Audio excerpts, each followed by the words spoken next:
Isn't this of government's making, governments plural, and yes, the previous federal government? You can talk all you like.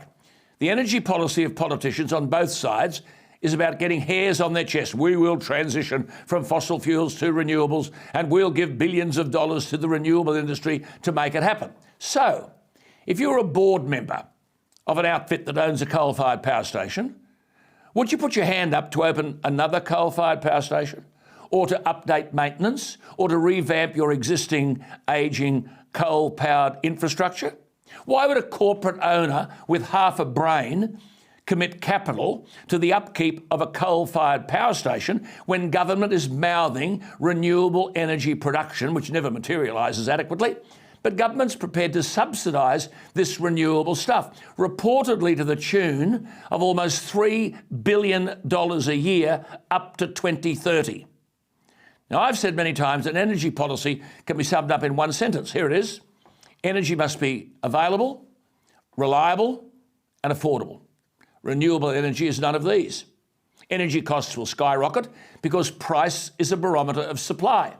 If bananas are in short supply, the price of bananas goes up. If we demonise coal-fired power so that there is hesitancy about investing in maintenance or updating the infrastructure or indeed exploiting our millions and millions of tonnes of coal reserves, why would you invest in coal-fired power?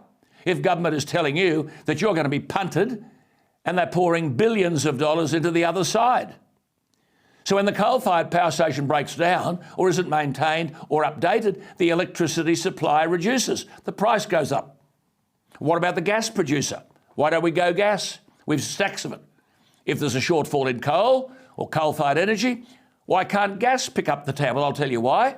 Governments, here we go again, approve licences for gas exploration and allow the bulk of this to be exported overseas.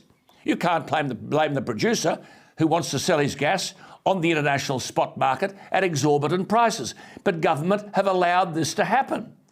We don't have, as Western Australia has, a gas reservation policy. And anyway, sending gas from Queensland, that is where you reserve a certain proportion of the gas for local consumption. But sending gas from Queensland or the Hunter Valley might sound okay, but there's insufficient pipe capacity to transport the gas.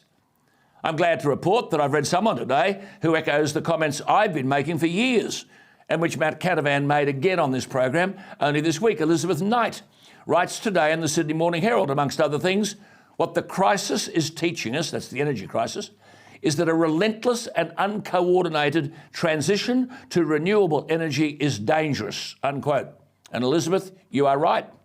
The Albanese government is going to have to step up to the plate, except that their energy policy only accelerates the crisis. It doesn't relieve it.